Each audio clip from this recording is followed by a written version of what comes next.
जय माता दी। सभी भक्तों का स्वागत है हमारे चैनल पर। आशा है माता रानी की कृपा आप सभी पर भरपूर होगी और आप सभी सुख से रह रहे होंगे, स्वस्थ रह रहे होंगे और माता रानी की हम सब पर ऐसे ही भरपूर कृपा बनी रहे। इस छोटे से वीडियो में हम आपके लिए लाए हैं 9वें दिन की नवरात्रि की कथा, प्राचीन कथा, पौराणिक कथा माता सिद्धिदात्री की। और क्या है महत्व इस दिन का हमारे जीवन में।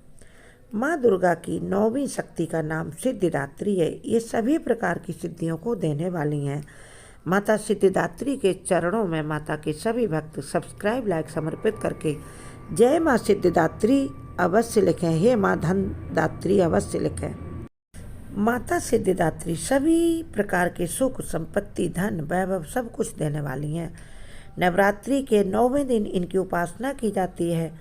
यदि हम शास्त्रीय विधि विधान और पूर्ण निष्ठा के साथ माँ की साधना करते हैं तो माँ ऐसे अपने पूर्ण निष्ठा के साथ साधना करने वाले साधकों को सब कुछ प्रदान करती हैं जो भी उनके मन में इच्छा होती है। सृष्टि में कुछ भी ऐसे साधकों के लिए अप्राप्य, अगम्य नहीं रह जाता जो माता को, सिद्धिदात्री को प्रसन्न कर लेते हैं। ब्रह्मांड पर पूर्ण विजय प्राप्त करने की सामर्थ्य माता अपने साधकों को दे देती हैं।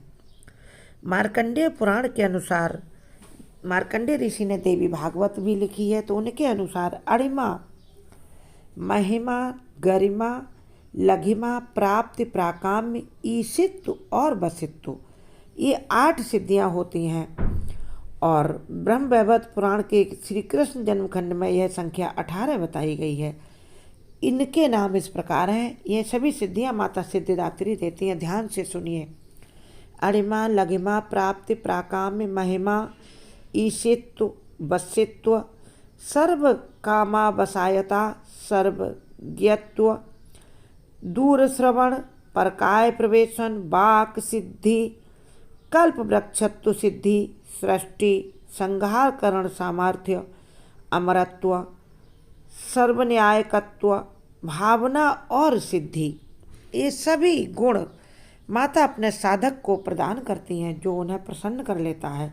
माँ सिद्धिदात्री भक्तों और साधकों की ये सभी सिद्धियां प्रदान करने में पूर्ण समर्थ हैं। देवी भागवत महापुराण के अनुसार भगवान शिव ने इनकी कृपा से ही इन सिद्धियों को प्राप्त किया था। माता सिद्धिदात्री की कृपा से ही प्राप्त किया था। माता सिद्धिदात्री की अनुकंपा से ही भगवान शिव का उन्होंने अर्धनारीश्वर रूप धारण किया। आधा शरीर देवी का यानी शक्ति आधे शरीर में धारण की शिव ने और अर्धनारीश्वर कहलाई। माँ सिद्धिदात्री 4 भुजाओं वाली हैं। इनके वाहन सिंह हैं और ये कमल पुष्प पर विराजमान भी होती हैं।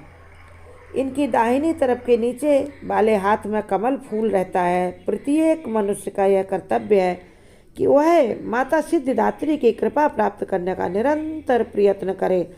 हर महीने की शुक्ल पक्ष की 9वीं को माता की जो साधना करते हैं, माता उन सब ऐसे साधकों को विशेष भक्तों की श्रेणी में रखती हैं और उनकी आराधना साधना को सिद्ध करके उन्हें वरदान देती हैं। उनकी आराधना की ओर अग्रसर हम सबको होना चाहिए। माता सिद्धिदात्री की कृपा से अनंत दुख रूप संसार सागर से हम अलग रहकर, निर्लिप्त रहकर सारे सुखों का भोग करते हुए मोक्ष को प्राप्त कर सकते हैं।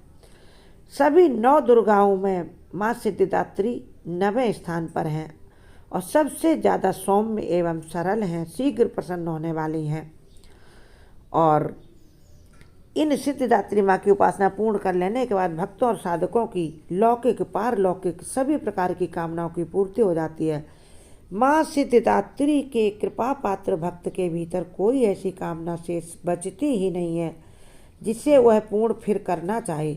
वह सभी सांसारिक इच्छाओं, आवश्यकताओं और अपनी स्पृहाओं से ऊपर उठकर, लोभ लालच और जीवन की इच्छाओं से ऊपर उठकर मानसिक रूप से माँ भगवती के दिव्य लोकों में विचरण करता हुआ, उनके कृपा रस के रूपी अमृत को निरंतर पान करता हुआ विषय भोग्य शून्य हो जाता है। माता पर भगवती उसको अपने गोद में धारण करती। माँ भगवती का परम सानिध्य ही उसका सर्वस्व होता है। सानिध्य यानी माता का सदैव साथ ही सबसे बड़ी कृपा माता की फिर अंत में हो जाती है।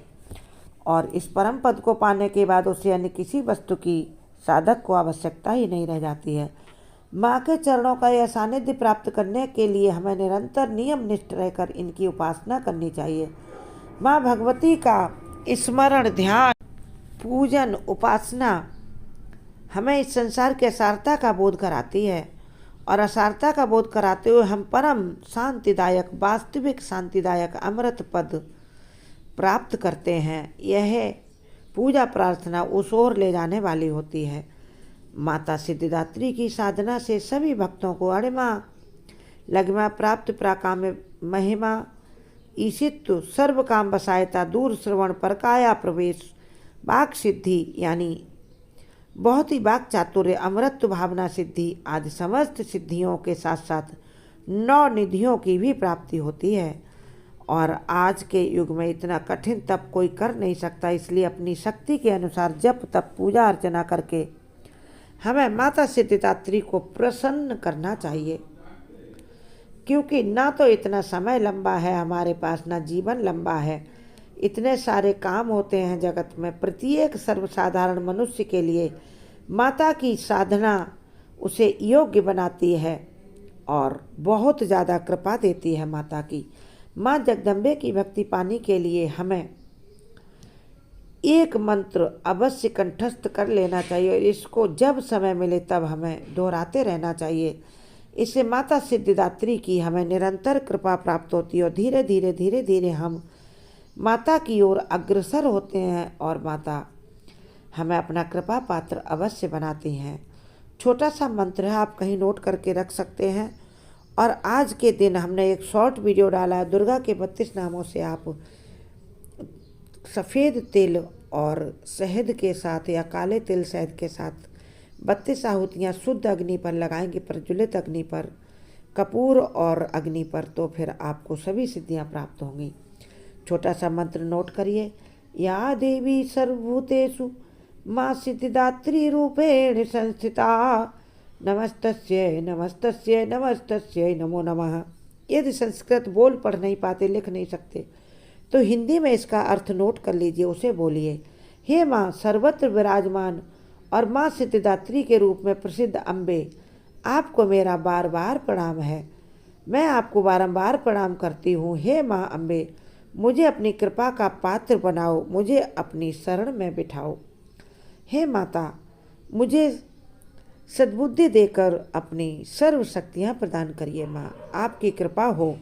इस प्रकार माता से प्रार्थना करके आप भोग लगाएं माता को, हलवे का या खीर का, और उसके बाद कन्याओं को इस प्रसाद को बांटें, घर में सभी को बांटें, स्वयं भी प्राप्त करें। माता अद्भुत कृपा करती हैं, विश्वास रखिए। आप हमारे चैनल के अन्य वीडियो देखिए, शॉर्ट्स भी देखिए। एक शॉर्ट्स मैंने डाला हुआ 32 नामों का, उस पर आप आहुतियाँ प्रदान कर सकते हैं माता को। और यदि आपको वीडियो थोड़े भी अच्छे लगे तो उनको लाइक शेयर करें, और यदि चैनल पर पहली बार हमें देख सुन रहे हैं तो सब्सक्राइब भी करें। भगवती परम्बा माँ सिद्धिदात्री हम सब पर अपनी कृपा बनाए रखें निरंतर। जय माँ सिद्धि।